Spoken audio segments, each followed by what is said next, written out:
Now to an Australian columnist who has written a piece for the Courier Mail, a newspaper here in Queensland, calling for Donald Trump to be banned from entering Australia. Madonna King has written, should a convicted felon guilty on dozens of accounts of falsifying business records be welcomed into Australia with open arms? What about an overseas criminal with a history of bragging about groping women? Would you allow him to bed down in your spare room?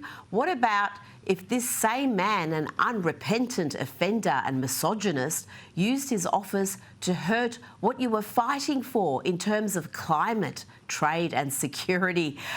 Oh, CJ, there's plenty I'd like to say, but please do the honours. You know, it's interesting that all of a sudden those on the left, even in Australia, all of a sudden care about who comes across their border, right? If only liberals here in this country cared just as much about who actually slipped across our border, we would probably be a safer nation. So it's interesting to see that, from our friends, across the world. But I guarantee you, I'm sure the Prime Minister over there will welcome President Trump anytime he wishes to make a trip over. Oh, I think he would be absolutely begging the president to make a trip. He's been trying to get a one-on-one meeting to do some trade negotiations and has not been successful thus far. But that is the level of coverage on US politics that you get in Australia, you get throughout much of the Western world.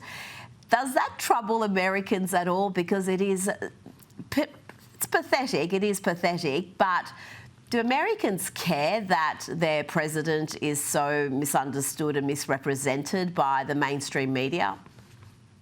No, because we understand him. We understand this is a leader who leads from the front and not from behind. This is someone who does as he says and means what he says when he says it. And this is a man who actually intends to deliver on the promises that he made to the American people. He's not some career politician who runs on one thing and does another. And so while the cosmopolitan liberals in New York City and LA and DC pretend to not understand what he's doing, the American people fundamentally and emphatically understand what he's doing. And they know that all that he is doing will make America great again, and we are 10 toes behind him in doing that.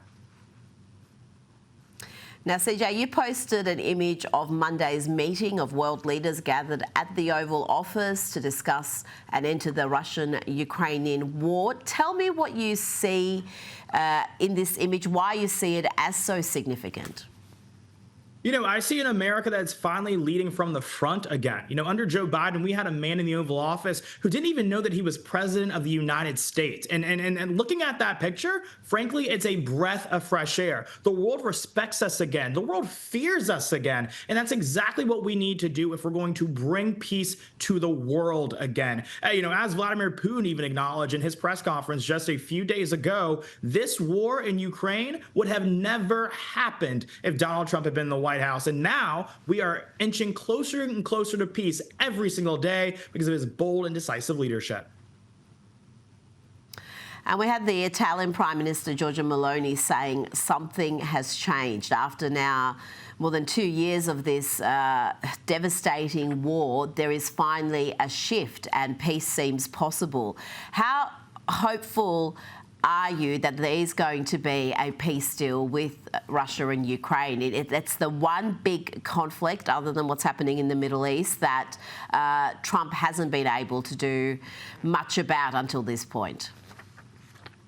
I'm immensely hopeful because I know the American people didn't just elect a commander-in-chief in Donald Trump, but they elected a deal-maker-in-chief. This is a man who literally wrote the book, The Art of the Deal, and he is showing us in real time what that actually looks like. If anyone can bring peace to this conflict, it's going to be President Trump. And you ask me, do I feel hopeful? I feel a lot more hopeful today than I ever did under Joe Biden when he was in the White House.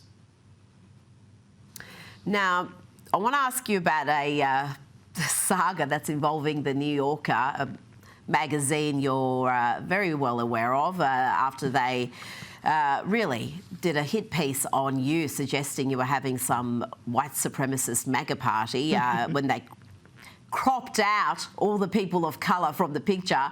But they've got another saga at the moment with a writer called Doreen St. Felix, who called Sydney Sweeney an Aryan princess. Well, this supposedly anti-racist writer has in fact posted some virulently racist statements. She has said things like, "Whiteness fills me with a lot of hate," and "the Holocaust is the worst thing to happen to black people." How is the New Yorker handling this controversy? You know, it's absolutely disgusting, but oftentimes, it's actually part of the course. We see that a lot of these people who are quick to point out that you're racist and they're racist are often the true racists themselves, as is shown by this entire saga. Will the New Yorker actually punish her in any real way? Remains to be seen. They didn't actually punish the writer who wrote the defamatory piece about me, so I actually don't hold out much hope for that. But what I will say is that stories like this are exactly why so many people, not only here in America, but across the world, are losing faith rapidly in the corporate media, and there doesn't seem to be any chance that they'll be regaining it anytime soon. Well, it's just so blatantly hypocritical, isn't it, to hold yourself up as some sort of anti-racist warrior when you are spewing this racist diatribe on a fairly consistent fashion. There were plenty of other statements I could have quoted there. And with the New Yorker, I know you've got a legal action proceeding against them. Any update on that? We're fully, completely charging ahead on this. And as we see, it's needed. It continues to be needed because Brock Collier, the reporter who wrote the piece about me, is not alone. We also see that his colleagues share a lot of the sentiments. And, what's interesting to me is that people wonder, why do these people continue to misunderstand Trump's America? Why do they continue to misunderstand, the other half of this country? They don't misunderstand half of this country. They hate half of this country. And the sooner you actually realize that, it actually all makes sense about why they speak the way that they do about all of us. Now to a story in today's New York Post. They report Director of National Intelligence Tulsi Gabbard has pulled the security clearance of 37 current and former officials for the part they played in the Russian collusion hoax. CJ, this is just another step, another development in holding those who abuse public trust and deliberately push misinformation accountable. Exactly is that. And, God bless Tulsi Gabbard for being the position that she is and bringing accountability to a place that is desperately needed. I think a lot of people have lost faith in our intelligence community, which is actually very counterintuitive. If there's anyone we should be able to trust, it should be our intelligence community. And so these people who abuse their positions, abuse their powers, and actively subvert it, the rule of law and weaponize government against, again, half of America should be held to account. And Tulsi Gabbard is doing just that with this latest move.